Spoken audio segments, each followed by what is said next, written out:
అందరికీ నమస్కారం అండి. నేను మీ యామిని. అందరూ ఎలా ఉన్నారు? అందరూ బాగుండాలని మనస్ఫూర్తిగా అమ్మవారిని కోరుకుంటున్నాను. ఈరోజు వీడియో వచ్చేసి దేవి నవరాత్రులు ప్రతి ఒక్కరూ ఎందుకు అమ్మని పూజించాలి, అలాగే ఎలా అమ్మని పూజించుకోవాలి, ఏ విధంగా అమ్మని ఆరాధించాలి అన్నది ఈ వీడియోలో మనం తెలుసుకుందాం. ముందుగా అమ్మని దేవీ నవరాత్రుల్లో 9 రోజులు కూడా ఎందుకు పూజించాలి అని అంటే ఈ భూమండలం మీదకి ఎక్కువగా రాక్షస సంహారం ఎక్కువగా ఉంటూ ఉంటుంది. కోరలతోనే రాక్షసులు ఎక్కువగా ఈ భూమండలం మీద తిరుగుతూ ఉంటారు. వాటినే మనం నెగిటివ్ ఎనర్జీ, పాజిటివ్ ఎనర్జీ అని అంటాం. పాజిటివ్ ఎనర్జీ కంటే కూడా నెగిటివ్ ఎనర్జీ ఎక్కువగా సంచరిస్తూ ఉంటుంది.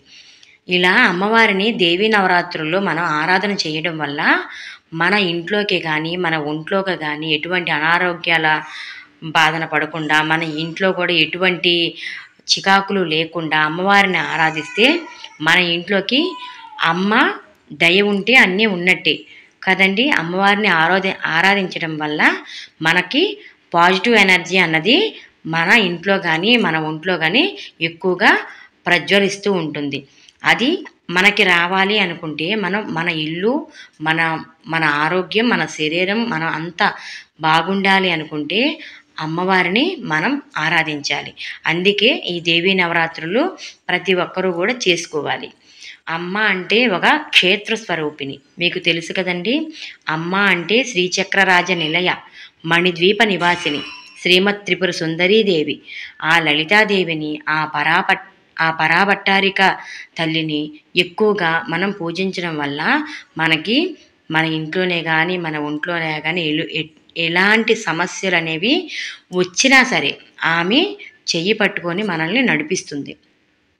ఇది అందరూ గమనించి దేవీ నవరాత్రులు పూజలు కంపల్సరీగా ఎవ్వరు కూడా మిస్ కాకుండా అందరూ చేసుకోండి. అలాగే అమ్మని ఎలా ఆరాధించాలి, దేవీ నవరాత్రుల్లో ఈ శరన్నవరాత్రుల్లో అమ్మని ఎలా పూజించాలి, ఎలా ఆరాధించాలి. అమ్మని ఆరాధించాలంటే భూశయనం చేయాలి, మాంసాహారాలు తినకూడదు. అలాగే ఈ 9 రోజులు కూడా ఎక్కువగా మనము ప్రవచనాలంటూ, లేదంటే ఈ 9 రోజులు దేవీ నవరాత్రుల్లో అమ్మవారి అలంకారాల గురించి ఇంకా ఏదైనా మనం దైవభక్తిలోని ఎక్కువగా లీనమైపోతూ ఉండాలి. అమ్మవారికి దగ్గరగా ఉండాలి. ఇలాంటి ఎవరిని కూడా ద్వేషించకూడదు. ప్రతి ఒక్కరిలో అమ్మవారిని చూసుకోవాలి. అమ్మవారిని ఎక్కువగా కుంకుమ పూజతోని ఈ దేవీ నవరాత్రుల్లో పూజ చేయడం వల్ల చాలా మంచిది. సౌభాగ్యాన్ని, సంతానాన్ని, మంచి జీవితాన్ని, మంచి ఆయురారోగ్యాలని ఆ తల్లి ప్రసాదిస్తుంది. ఈ శరన్నవరాత్రులు 9 రోజులు కూడా అమ్మవారిని మీరు ఉదయం 6ంటికి పూజ చేసినట్టయితే ప్రతిరోజు ఉదయము సాయంత్రము ఖచ్చితంగా అదే టయానికి పూజ చేయడం మీరు అలవాటు చేసుకోవాలి. అంతేగాని ఈరోజు 6ంటికి చేసి రేపొద్దున 10ంటికి చేద్దామా అన్న కాన్సెప్ట్ అన్నది పెట్టుకోకూడదు. ఏ పనులు ఎలాగున్నా సరే 6ంటికి అనుకుంటే 6ంటికే చేయాలి, 7ంటికి అనుకుంటే 7ంటికే చేయాలి. అది మైండ్లో ఖచ్చితంగా పెట్టుకోవాలి. మొట్టమొదటి నియమము అమ్మవారిని ఆరాధన సాయంత్రం పూట ఏ టైంలో అయితే పూజ చేస్తున్నారో అదే టయానికి, అలాగే ఉదయం ఏ టైంలో అయితే పూజ చేస్తున్నారో అదే టయానికి అమ్మవారిని ఆరాధన చేయాలి. అమ్మవారిని ఆరాధన లలిత సహస్రనామం అమ్మవారిని నిత్యం పారాయణం 2 పూట్ల చేసుకుంటే చాలా మంచిది. అలాగే కొంతమందికి నాకు పారాయణం రాదు, నేను చెయ్యలేను ఎలాగా అనుకున్న వాళ్ళు అమ్మవారి దగ్గర చిటికెడు కుంకుమ శ్రీమాత్రే నమః, ఓం శ్రీమాత్రే నమః అనుకుంటూ, లేదంటే ఓం దుర్గాయే నమః అనుకుంటూ, లేదంటే ఓం నమో లక్ష్మీనారాయణ స్వామి దేవతాభ్యాం నమః అనుకుంటూ, లేదంటే ఆది దంపతులు పార్వతీ పరమేశ్వర స్వామి దేవతాభ్యాం నమః అనుకుంటూ చిటికెడు కుంకుమ తీసుకునైనా 2 పూట్ల ప్రతిరోజు కుంకుమ ఆరాధన కంపల్సరీ చెయ్యాలి అమ్మవారికి. అన్నిటిల్లో కల్లా మీకు తెలుసు కదా, అమ్మవారికి పసుపు కుంకాలంటే అతి ఇష్టమైనవి. అన్నిట్లో ప్రీతికరమైనది అమ్మవారికి పసుపు కుంకాలు. అలాగే మీరు అఖండ జ్యోతి పెడితేనే నవరాత్రులు చేసినట్ట లేదంటే చేయనట్ట అని ప్రతి ఒక్కరిలో సందేహం అయితే ఉంటుంది. ఒక్కటి మాత్రం మీరు గమనించాలి, అమ్మవారికి అఖండ జ్యోతి పెడితేనే నవరాత్రులు పూజ చేసినట్టు లేదంటే కానట్టు అని మీ మనసుకు అనిపించవచ్చు. మీరు అఖండ జ్యోతి పెట్టి 9 రోజులు మేము చేసాము, మీ అమ్మకి మేము రోజు ఇన్ని పువ్వులతో అమ్మని పూజించాము, ఇన్ని రకాల నైవేద్యాలు మేము అమ్మకు పెట్టాము, మా దగ్గర ఈ బంగారు పువ్వులు ఉన్నాయి, వెండి పువ్వులు ఉన్నాయి, వాటితో మేము అమ్మవారిని అర్చన చేశాము అని ఎప్పుడు మీరు మనసులో ఎవ్వరు కూడా అలా అనుకోకూడదు. అమ్మవారికి కావాల్సింది భక్తి ప్రధానం. భక్తి శ్రద్ధలతో ఎవరైతే అమ్మవారిని పూజిస్తారో చిటికెడు కుంకుమతో పూజ చేసినా సరే అమ్మ మీకు ప్రసన్నం అవుతుంది. ఇది తథ్యం. ఎందుకనంటే అమ్మవారిని ఆరాధన చెయ్యటం వల్ల నేను ఎక్కువగా ఆ ప్రీతి అన్నది పొందాను. అమ్మవారిని ఆరాధన చేసిన వాళ్ళు ఎవరైనా అమ్మ ఒడిలో బిడ్డలాగా, అమ్మ మనల్ని ఒడిలో బిడ్డని తల్లి అయితే ఎలా చేరతీస్తుందో మనల్ని అమ్మ అలాగా పట్టుకొని చేరతీస్తూ ఉంటుంది. అమ్మ చెయ్యి పట్టుకొని చంటి పిల్లల్ని మనం ఎలా నడిపిస్తామో అలాగా అమ్మ మనల్ని ఏది మంచిదారో ఏది చెడుదారో అన్నది అమ్మ మనల్ని నడిపిస్తూ ఉంటుంది. ప్రతి ఒక్కరికి అయితే నేనైతే చెప్పదగినది ఏదంటే అమ్మని ఆరాధించడం వల్ల మనకి మన మైండ్లోకి ఎన్నో రకాల ఆలోచనలు వస్తూ ఉంటాయి. ప్రతి ఒక్కరికి కూడా అది ఏది మంచిదో ఏది చెడుదో కూడా తెలియదు. అమ్మవారిని పూజించడం వల్ల నువ్వు ఏ మార్గంలో వెళ్ళాలి అని డిసైడ్ చేసిద్ది తల్లి. ఖచ్చితంగా నువ్వు ధర్మ మార్గంలోనే నడవాలి అని దైవారాధన అమ్మని ఆరాధించడం వల్ల మాత్రం ఖచ్చితంగా ప్రతి ఒక్కరికి మాత్రం ఈ విషయం అయితే తెలుస్తుంది. ఈ దేవీ నవరాత్రుల్లోని అమ్మవారికి కుదిరితే 2 పూట్ల కూడా లలితా సహస్రనామం పారాయణం చేసి, లలితా సహస్రనామ స్తోత్ర పఠనం చేసి కుంకుమతో అర్చన చెయ్యండి. రాదు అనుకున్న వాళ్ళు శ్రీమాత్రే నమః అనుకుంటూ కుంకుమతో 2 పూటలా కూడా కుంకుమార్చనతో అమ్మవారిని పూజించండి. దేవాలయాలు మీకు దగ్గరగా దేవాలయాలు ఉంటే కంపల్సరీ ఈ 9 రోజులు కూడా అమ్మ దగ్గరకు దేవాలయ దర్శనం కంపల్సరీ అమ్మ దగ్గరికి వెళ్ళి అమ్మని ఆరాధించండి. ఒక 10 నిమిషాలైనా సరే మీరు చేసిన పూజా మందిరంలోనైనా ఆ దేవాలయంలోనైనా ఒక 10 నిమిషాలు కళ్ళు మూసుకొని అమ్మని ఆరాధించండి. ఖచ్చితంగా చంటి పిల్లని తల్లి అయితే ఎలా ఒళ్ళో తీసుకొని ఆప్యాయంగా తల మీద నిమురుతూ ఆ తల్లిని బుజ్జగిస్తూ ఎలాగా చేస్తూ ఉంటుందో తల్లి మనల్ని కూడా చంటి పిల్లల్లాగా ఆ తల్లి ఆమె ఒళ్ళోకి మనల్ని అయితే లాక్కుంటుంది.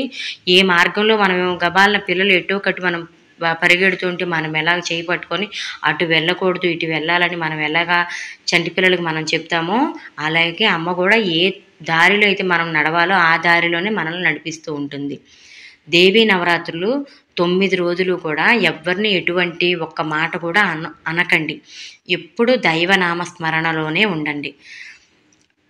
అన్ని మనస వాచ కర్మన అన్ని జ్ఞానేంద్రియాల నిగ్రహంతో ఖచ్చితంగా ఉండాలి. ఈ దేవీ నవరాత్రులు 9 రోజులు మాత్రం జ్ఞానేంద్రియ నిగ్రహం మాత్రం ఉండాలి.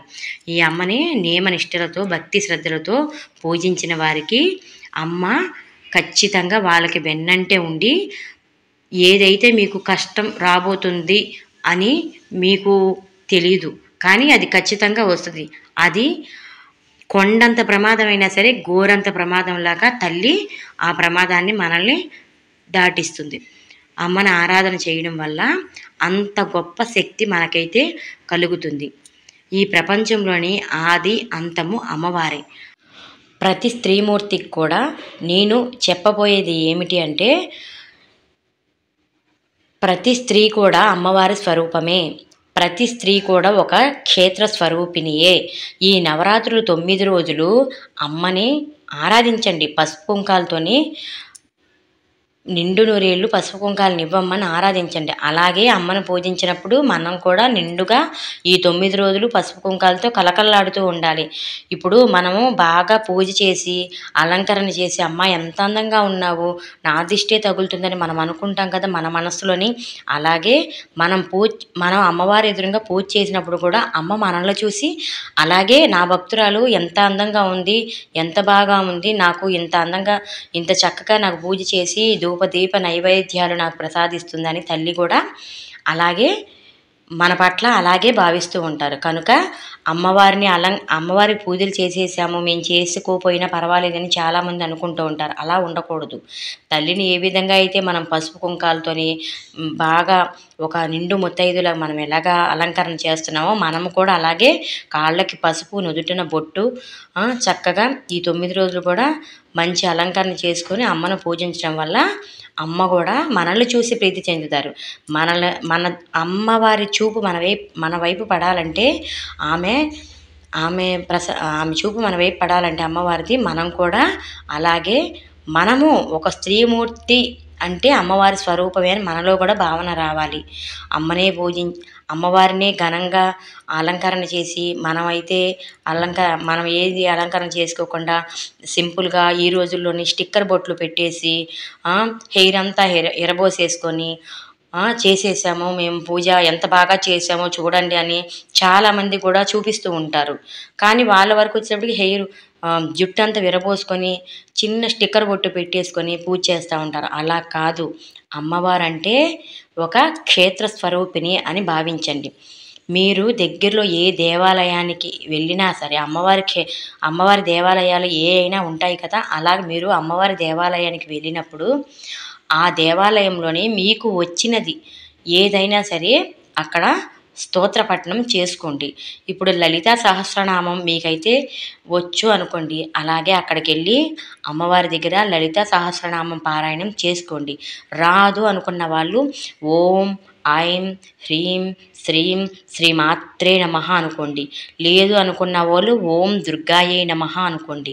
అలాగా ఏదో ఒకటి ఒక 10 నిమిషాలు అమ్మ దర్శనం అయిన తర్వాత అయినా సరే కూర్చొని అమ్మవారి దగ్గర ఒక 10 నిమిషాలు ఓం శ్రీమాత్రే నమః లేదా ఓం దుర్గాయై నమః లేదా లలితా సహస్రనామం పారాయణమన్నా చేసుకోండి. ఇంట్లో కూడా 2 పూటలు కూడా పూజ చేసుకోండి. అంతేగాని అమ్మను అలంకరించేసి మేము బాగా చేసేసాము, అందరికీ చూపిస్తున్నాం చూడండి అని కాదు. అమ్మతో పాటు మీరు కూడా పసుపు కుంకాలతో అమ్మ ఎదురుగా కలకల్లాడుతూ ఉంటే తల్లి బిడ్డను చూస్తే ఎంతైతే ఇప్పుడు అందంగా అలంకరించాం మనం బిడ్డని, మనం ఎన్నోసార్లు చూసుకుని అబ్బా నా బిడ్డ ఎంత అందంగా ఉందని మనం ఎలాగనుకుంటాం, అలాగే ఆ తల్లికి కూడా మనల్ని చూసి నిర్మలమైన మనస్సు భక్తి శ్రద్ధలతో అమ్మవారిని పూజించాలి. శ్రీమాత్రే నమః.